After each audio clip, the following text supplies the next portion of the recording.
Okay, so welcome everyone to this 9-day meditation retreat. And as you can see, Ajahn Brahm is not here. I'm not Ajahn Brahm, in case you don't know. So to make that clear. He just came back from Korea and Singapore this afternoon. He went straight to Nolamara to give the talk there. So that's why I'm here instead. So he told me just to sort of give you a warm-up. I'm not sure what that means, but we'll see what happens. So basically, you have come to this wonderful retreat center, and I think this must be one of the best retreat centers available pretty much anywhere. So make good use of it while you're here. Enjoy it, don't sort of stress out, learn to relax, learn to enjoy yourself. And the idea of being on retreat is like being at ease, being relaxed, feeling good basically. That's what it's all about. So remember that and use these facilities to their potential. There's a large property around here, and that property has a lot of beautiful bushland, lots of wild animals, in particular kangaroos, and you have not so nice ones like ticks and things like that, but usually you're okay, usually quite safe from those things. So just enjoy the land, have a walk around, enjoy the peace, enjoy the tranquility here, and enjoy the facilities, things like have a cup of tea when you need one, take a rest when you need one, all these kind of things that actually are available at this retreat center here. So just make sure you enjoy yourself. This is number one priority here. And I'm always reminded of this one time. I always like to tell this story because I think it's a kind of a horror of horror stories. And this was this man I was living with in Singapore. I was doing some teaching engagements in Singapore. And I was living with this man. And this man said to me one day, "I want to talk to you." And then he told me the story. He went on a retreat in Malaysia, in KL. And he said that retreat was so terrible. It was such a horrifying experience.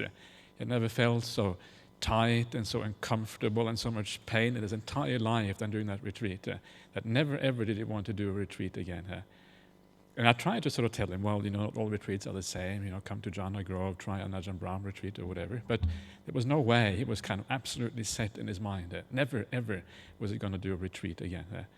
And of course, I don't think probably many of you will get to that point. But make sure you don't kind of head in that direction, because then you lose all the potential that meditation can give you when practiced well and over a long period of time. So make sure that you do meditation in a way where you feel at ease, you feel good. It's not going to be perfect, not always going to be completely without pain. The body is just such that sometimes it will be painful, but the general experience should be one that is nice and easeful and pleasant, basically, while you're here. So that is the first thing. I want to talk a little bit about the 8 precepts, first of all, and kind of talk about meditation and the experience here around the 8 precepts. And I understand there's quite a few here who are on meditation retreat for the first time. Is that right? Yeah? Okay, one there. Okay, good. Okay, a few. Okay, quite a few. Okay, good. So I'll talk about this because it's important to know how to use these precepts in such a way that it actually supports the practice while you're here. And the first thing that you probably know about the precepts is that there's all these things that you're not supposed to do as a Buddhist. You have the 5 precepts: not killing living beings, not stealing, not committing sexual misconduct, not lying, not taking intoxicants. And the idea, one of the things behind these precepts, of course, first of all, they are just about kindness to the world around you and kindness to yourself in keeping these things.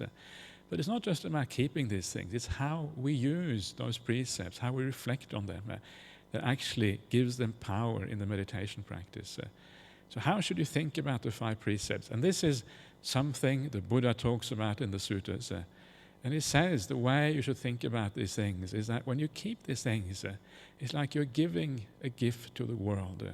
It's a gift of kindness, of gentleness, a gift that people can trust you, a gift that people can relax around you. They won't be taken advantage of, they won't be taken for a ride, but they feel a sense of ease around you. And this is what the precepts are. So think about that, in your daily life, and also when you come here, just by keeping these precepts, you're giving a gift to the world, giving a gift to the people here, giving a gift to the animals around, etc., etc. And what a wonderful thing that is, to give that sense of trust. It's a psychological need that we all have, right? To feel a sense of trust, to feel a sense of ease, that you can relax around other people. And here you're giving precisely that to people around you. And it's amazing that when, as a monk, you live in the forest and you treat the animals with kindness. Sometimes you give them a bit of food, and sometimes when I walk and there's a kangaroo standing in the path, usually what I do, I just sort of walk around it. Rather than scaring it and asking it to move, I walk around it. And then it looks at me and it wonders what I'm doing or something like that. But it's very nice, and after a while the animals become very peaceful around you, and they become very happy around you. And one of my favorite stories in the monastery was this. I was sitting outside of my kuti. I was eating my lunch on my walking path. I was sitting on one end. And then as I was eating, on the other end of the walking path, suddenly a kangaroo went onto my walking path. So I didn't take much notice. That's fine. And they started walking towards me, closer and closer and closer. And then obviously it must have smelled the food or something, because then it went all the way up to me. And then it sort of put its head so we could see down into my bowl and looking at what I was doing. It sort of looked down into my bowl.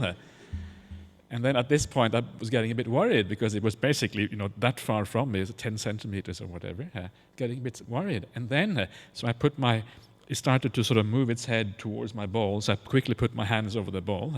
I'm happy to share, but not in that way with a kangaroo. It's a bit too intimate with a kangaroo, right? So I put my hands over the bowl, and then what happened? The kangaroo didn't like that, so it took its little legs, placed them on my hand, and tried to pull them apart. That's quite literally what it did. And I was, at that point, I thought maybe I've been too kind to these animals, because this... No, I didn't actually think that. I thought what a wonderful thing it is that this animal has so much trust that it can actually do that. It goes all the way up to you in this way. So what I did then, I just got up and I pushed the animal off the kangaroo off the walking path, because that was going a little bit too far, I thought. But anyway, it shows you how far kindness can go towards animals. It really creates a sense of trust, and this is a wonderful and a beautiful thing. So this is, think like that, reflect like that, and then you start to actually, you can quite easily get a sense of gladness, a sense of joy coming up in your mind when you think that you're giving a beautiful gift to the world around you, just keeping the 5 precepts. And another thing which is quite interesting in the suttas, because here you're keeping actually the 8 precepts, and the Buddha said specifically that when you keep the 8 precepts, you're practicing the way of the arahants. He said this is the way the arahants practice. So think of yourself, now for these 9-10 days, you're practicing like an arahant.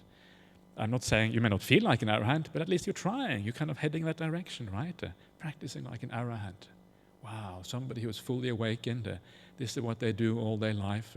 Somebody who has no defilements, no greed, no anger. Somebody with compassion and kindness in the heart all the time. Somebody who's completely at peace in all situations. That's the arahant, right? A very beautiful person. And then that is how you're practicing when you practice for these 9 days, just like an arahant. Wow, wonderful thing to do. And again, that gives you a sense of joy when you think like that. I'm practicing like a very high standard of virtue, of kindness, of goodness, of renunciation even. What a wonderful thing that is. So these are some of the ways to generate the joy in the meditation practice. This is one of the most important things, because when you go on retreat, you are stepping out of your ordinary environment, you're stepping out of all the daily pleasures that you can actually enjoy at home, whatever they may be, and you need something else when you come on a retreat like this, something else to sustain you. Otherwise, it's going to be very dry and not very inspiring for you. And this is the spiritual joy we're talking about here, the joy that comes from goodness, basically. Okay, so now the first of these 8 precepts is the precept not to kill any living beings, to abstain from killing living beings. And I think you all obviously know what that means. But there is the other side of this precept, and the other side of this precept is the compassion and kindness you have towards living beings. One thing is like the negative thing, then there's the positive thing. How can we treat living beings with kindness? And please don't underestimate the power of this on a retreat like this. When you're on a retreat like this, sometimes just sitting down and you close your eyes and you become peaceful. Sometimes goodness from the past comes up in your mind. But even more important is actually the goodness that you do here and now. Because the closer the goodness is in time to now, the more stronger the impact in the mind, right? So the more easy it is actually to remember. And that's why we should be doing good things continuously all the time, as much as we can. So when you are here, try to see if you have the opportunity to do things of compassion, of kindness to the people around you, to the animals even, whatever it is. And sometimes the tiniest things, the kind of most minute things, can sort of have an impact on your mind. And I think, on occasions in my own life, when I've done things that seem so utterly insignificant, and yet they gave a sense of joy because you did something nice.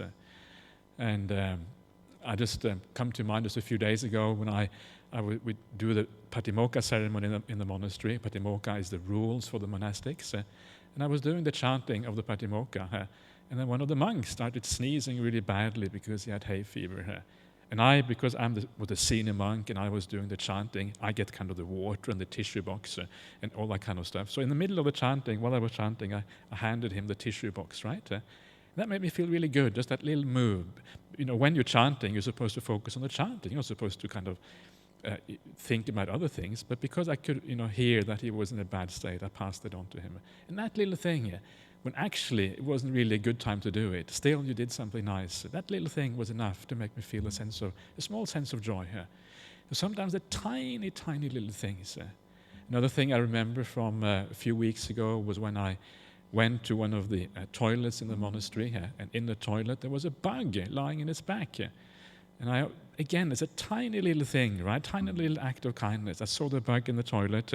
There was nobody else there. It wasn't something I have to do according to my precepts. I didn't do it because anybody was looking, but I looked at it and I thought, poor insect. It was lying on its back with the legs, upwards. So I got a piece of toilet paper and I fished it out of the toilet. That made me so happy doing that. I was just surprised at how tiny little acts can actually give sense to joy in that way. So please keep that in mind, because sometimes, particularly if you do it from the right motive, for the right reason, not because you have to, not because you should, not because of all these other things, but simply because it's right, it becomes a sense of joy. And then when you close your eyes, you get that spiritual happiness which takes you into meditation territory. So that is the first one. And the second precept of these 8 is the precept of generosity. And it's, of course, very similar to the precept of not stealing, I should say. The flip side is generosity, right? So you try to be generous. Not stealing is pretty obvious, but you're also generous to the people around you. It comes with kindness, right? Kindness, generosity always go together. So you try to be generous whenever you can. Again, small little things that you can probably do. And again, it is the same kind of thing. When you do it out of purity, it gives rise to a sense of joy. And this is not just something I'm saying, it's based completely on the suttas. This is how the Buddha said that you actually give rise to joy. It's called the Chaganusati, Silanusati, recollection of virtue, recollection of generosity. Okay, then we have the third precept, and this is on a retreat like this, is basically the complete abstention for any kind of sexual activities. It's called the brahmacharya. And this is an important one, of course, and it's important to deal with this thing in the right way. So what this means is that basically it's not just about sexuality, it's about basically the whole realm of sensual pleasures. You're trying to sort of put that aside as much as possible, because this is the one thing that blocks you from going into deep meditation, right? This is one of the big problems. And it's very easy when you come from a home life where you're used to certain comforts you don't have here, like dinner in the evening or whatever it might be. It's very easy to fantasize about those things that you cannot have when you come here. And of course, if you start fantasizing about sensual pleasures, whatever it might be, it's not going to be very helpful for your meditation. In fact, it's going to be very destructive for your meditation practice. So you have to try to turn the mind away from sensuality as much as possible, and only then is the meditation going to take off. And there is a nice story about this in the Anguttara Nikaya 3s. And there is the lady Visakha, who you may have heard about. She was the Buddha's main female lay disciple. And she came to the monastery on the Uposatha day. And the Uposatha day is a time when people keep the 8 precepts in the monastery. And she went up to the Buddha, and the Buddha gave her a small teaching on how to develop, how to practice the Uposatha in the right way. And he said there's 3 types of Uposathas, he said to her. And of those, one I will just forget about because it is not really perhaps that relevant. But one way, he said, of doing the Uposatha is you do the 8 precepts, and then when you do your meditation, you sit there thinking, oh, tomorrow when I'm off this precept, I'm going to cook this and eat that and enjoy these sensual pleasures, and I'm going to really have a good time. And then the Buddha said, well, if you do that kind of Uposatha, it doesn't have much fruit or much benefit. You might as well probably just stay at home and not do it at all. He didn't actually say that, but that was the kind of impression you get when he said that. So not much point in doing that kind of Uposatha. So what kind of Uposatha did he recommend? And if I remember correctly, what he recommended is precisely the sort of things I was talking about just before. The recollection of your virtue, the recollection of your generosity, the recollection of the Buddha Dhamma Sangha, right? And then that giving rise to joy, and then going through, there's this sequence in the suttas which shows you how the meditation is supposed to be how it's supposed to progress. It's like the psychology of meditation, if you like, how one state leads to another one. So joy leads to tranquility, which leads to happiness, which leads to samadhi. That sequence then takes off by itself. So this is what you should be doing. So just what we are talking about now. That is the right way. And of course that includes things like metta practice and anapanasati and all these kind of things. They also come within that same frame of good practices. But this idea of avoiding sensual pleasures, this is actually a very important part and a very important aspect of the Buddha's teachings. And this, of course, is precisely about the middle way of practice. So make sure that while you're here, you practice that middle way. And part of the problem in meditation is that sometimes people, they veer to either extreme. And one extreme is you have too much pain in a meditation practice. Please don't fall into that trap. Don't become like that man in Singapore who I knew a few years ago who never wanted to go on a meditation again. If you have pain and you find that your mind goes back to the pain, you're not able to deal with it, not able to let it go and just focus on the meditation object, the mind repeatedly goes back to the pain, and then do something, change your posture, do some walking meditation, do something else. It is one of the interesting things is that people seem to think, and this is, I think it comes very naturally here, that pain somehow is good. It's good, it works, and it is a right way of practicing here. And you can see this, and you can see this everywhere around the world. You see this, of course, in the Hindu tradition. You saw it at the time of the Buddha. You see it in India today. They practice these incredible austerities. And you see it often in Christianity, this idea of punishing yourself to purify yourself. Apparently you also find it in Islam. But the worst thing, I think, is we also find it in Buddhism. You find people sitting with these pains in Buddhism, even though the Buddha specifically said this is exactly what we should not be doing. So even in Buddhism we find these things. So I think when you see it across such a vast spectrum of human society, all different religions, everything, then I think there's something deep inside the human psychology which sort of, this feels right, we should be, pain is good.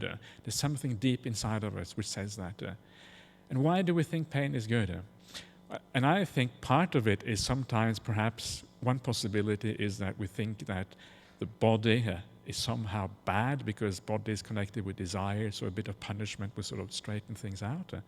But perhaps even more likely, I think, is simply that I think people tend to assume that if you are going to avoid desire, if you're going to avoid sensuality, then by doing the exact opposite, you're kind of countering sensuality, right?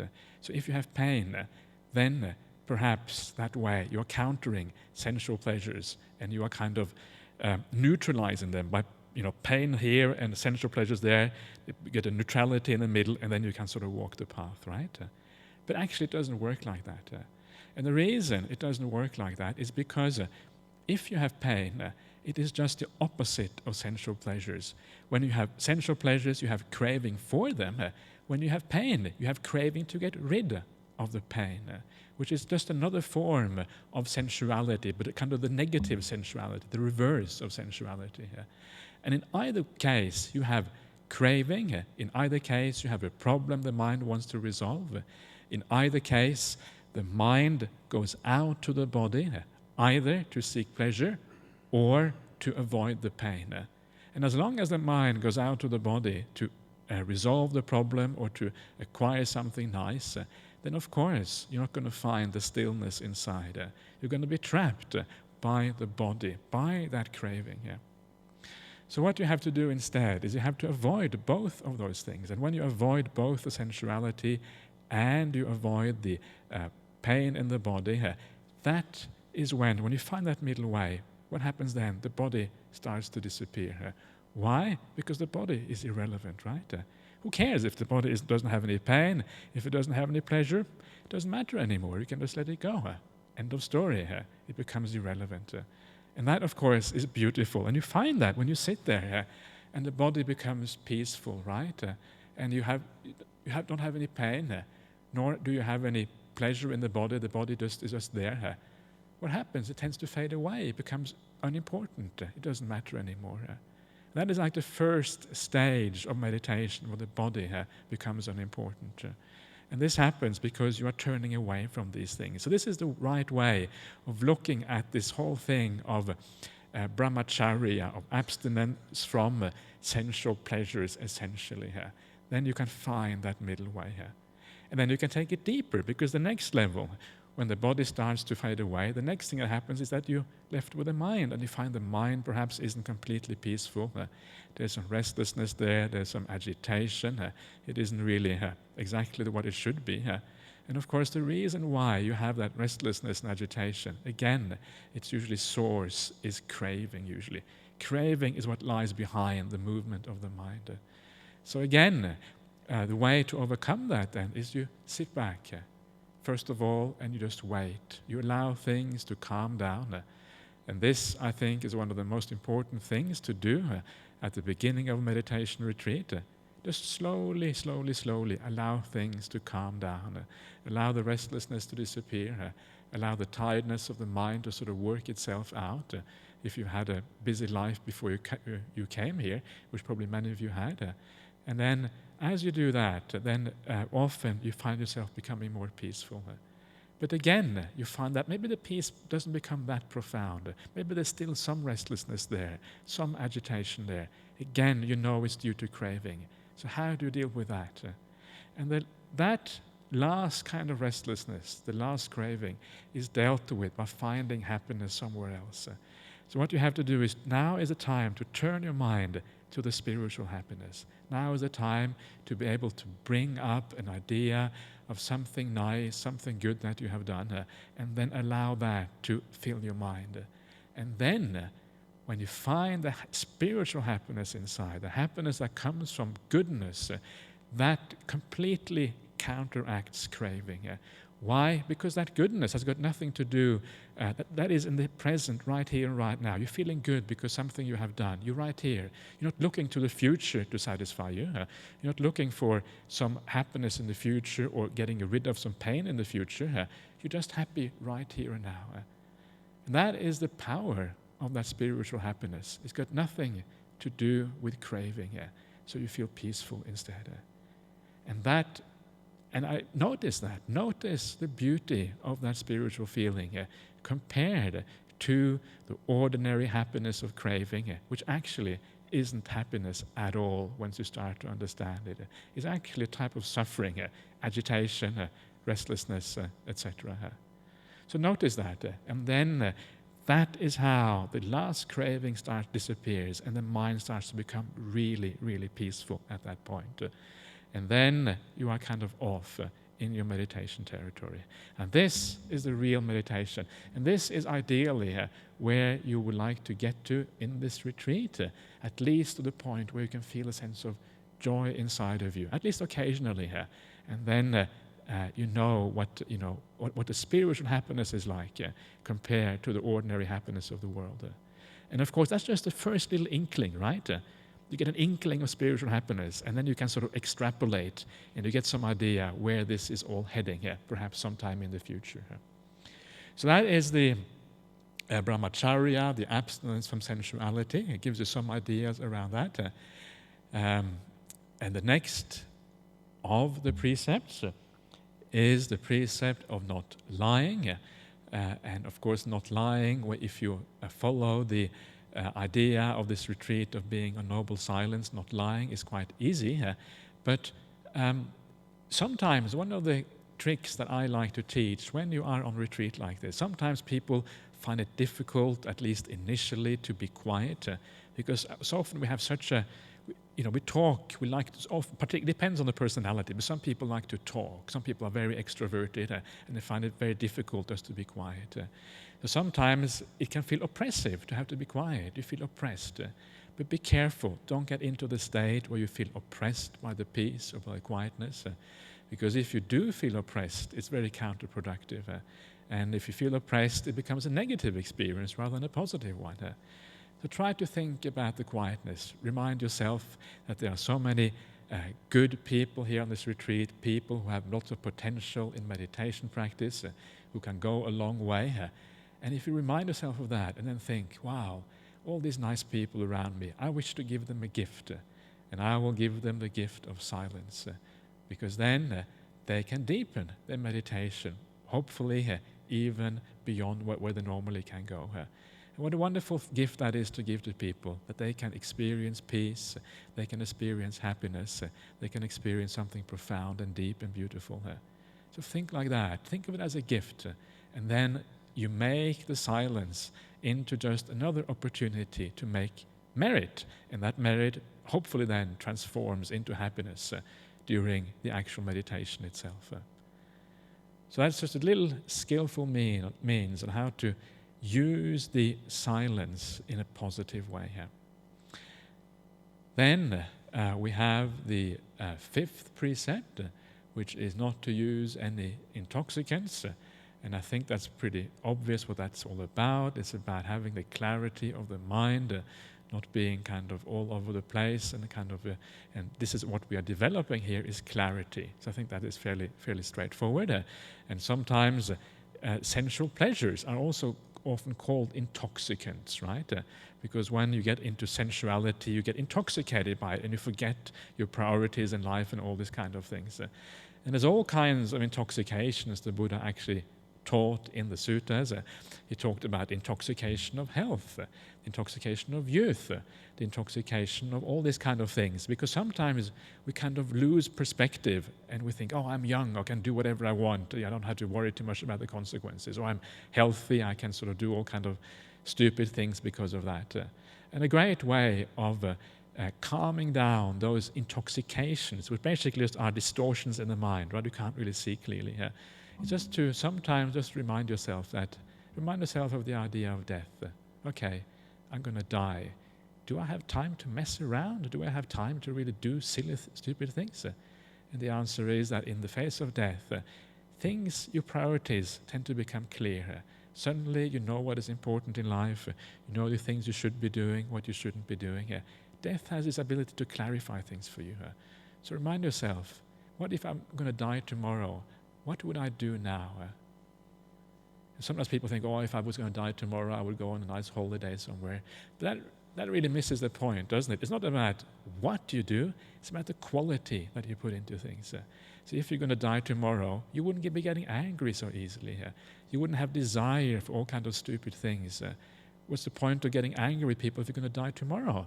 It's going to be the end. You're never going to see them again anyway. No point in getting angry with them. What's the point of desiring stuff you're never going to see if you're going to die tomorrow? It's a great way of clarifying the mind and getting down to the basics, what's really important in life. Getting rid of those intoxications and being able to see more clearly here.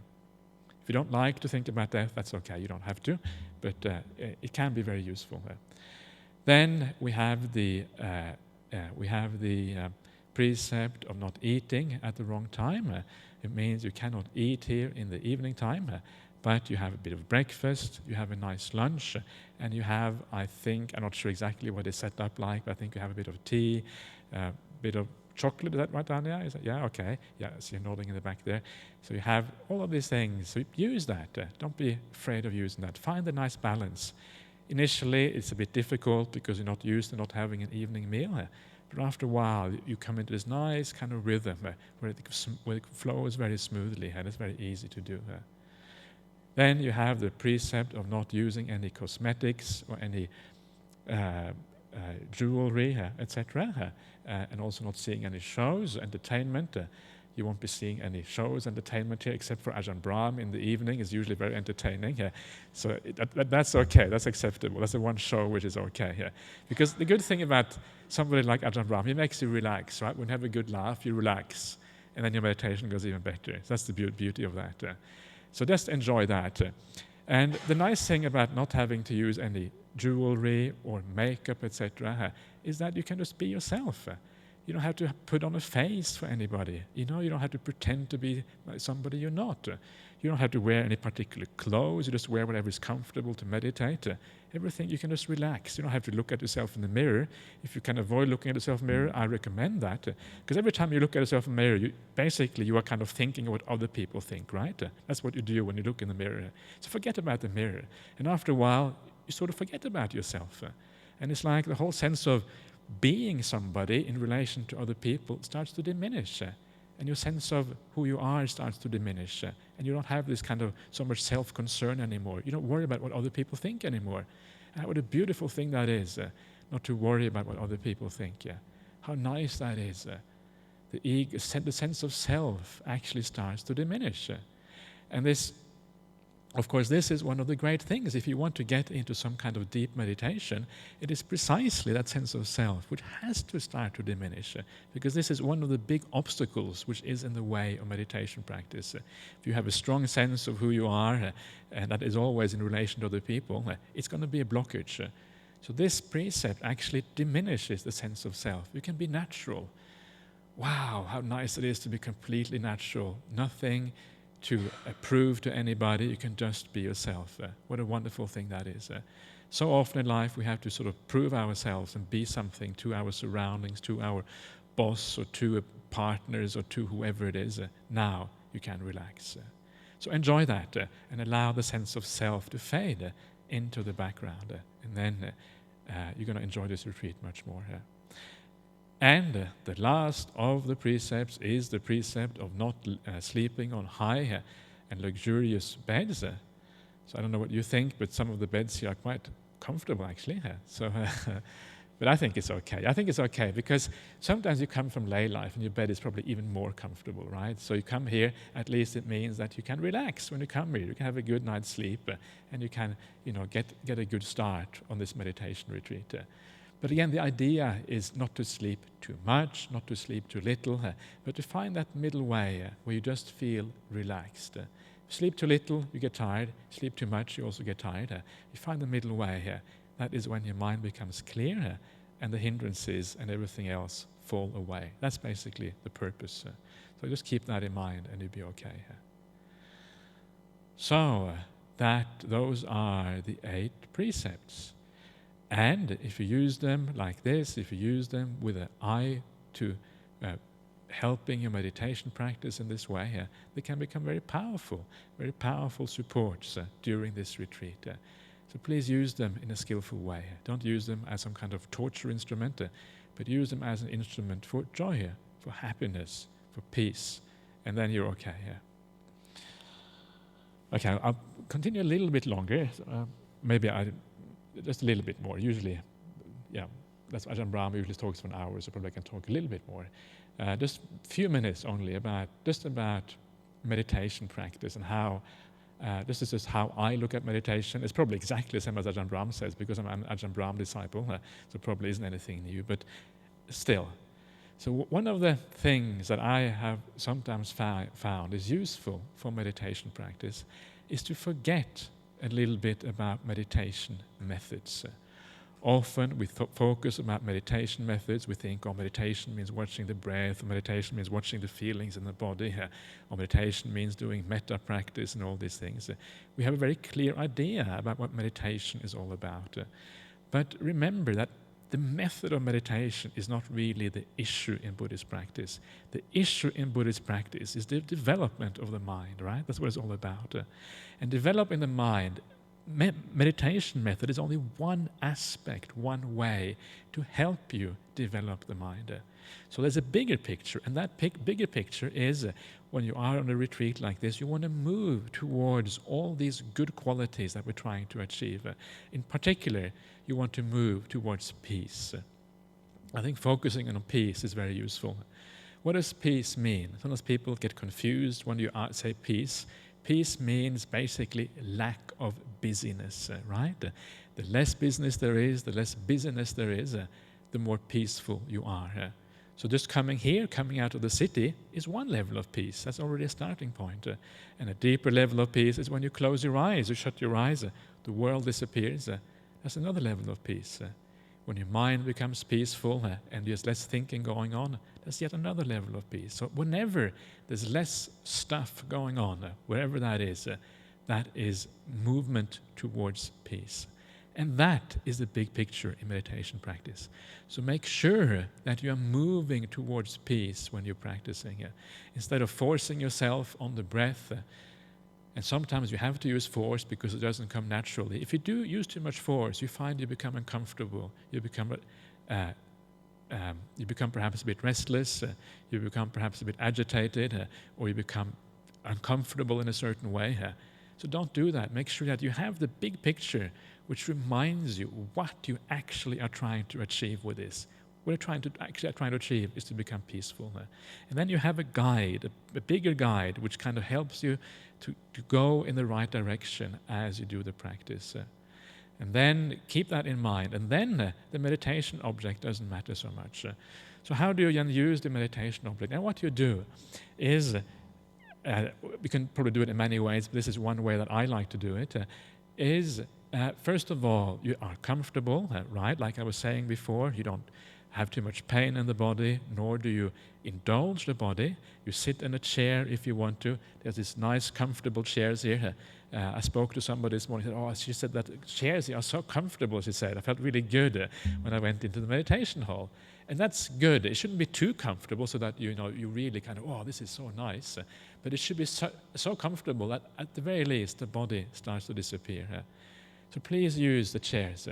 And sometimes you may want to sit on the floor. Sometimes you can sit on the chairs. There's no competition here. All you're doing is trying to achieve peace. Remember that. That's all it's about it. So you practice that meditation where you find the peace of the body. Then you try to find the way where the restlessness starts to die down and the tiredness starts to disappear because you're just allowing things to disappear. And then you find that beautiful middle way that I was talking about before. And then when that middle way starts to work and you start to become peaceful, you start to get clarity of mind, and perhaps you even get a bit of joy by remembering your virtue and goodness of the past. Then if you find at that point, when the mind is clear, there isn't much hindrances going on, there's very little thinking going on, then when the breath appears by itself in the mind, that is usually the right time to meditate on the breath. So you don't go looking for the breath. You allow the breath to come by itself. And this usually happens because when you become peaceful, there's nothing much going on. The breath will be one of the prominent things that you actually notice. So then you very gently, you don't very gently, it's like you rest your mindfulness on the breath, right? And you just allow it to stay there. And then, if you do that in the right way, it's easy, it's comfortable, and the breath meditation actually works.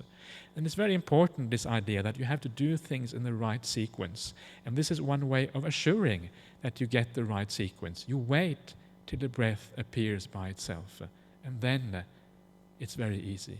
And then if the breath disappears, you don't actually grasp onto the breath again. The breath is gone, and you grasp onto it. If the breath disappears, you just wait. And you wait until it comes back by itself. And then you gently rest your mindfulness, your mind on the breath again. And gradually this way, you start to deepen your meditation practice. It's a very simple and very basic technique, but if you want to have a sense of ease in your meditation practice, this is a very easeful way of practicing that I find anyway. That is a very short talk on meditation. But Ajahn Brahm will look after that for you, because he's a very skilled meditator, and he does that very well. So he will look after that and start tomorrow morning. So I'm not going to talk anymore. Does anybody have any questions they'd like to ask? Unfortunately, I can't really answer very much because I have no idea what Ajahn Brahm wants to do, or what he's up to. So, but if you still wish to ask questions, you can. If there's anything I can answer. Is everybody happy? Everybody got a nice place to stay? Everybody content? Yeah? No problems? Yeah? Okay. Otherwise, can they complain to you, Dana, if anything is wrong? Or yeah? Okay, they can, she says. Okay, that's very nice. So if anything goes wrong, you can always go to Dania, and she will help you out to sort things out. Okay, so then I wish you all a nice retreat. So have a good time, and bye-bye. Let's pay our homage to the Buddha Dhamma Sangha.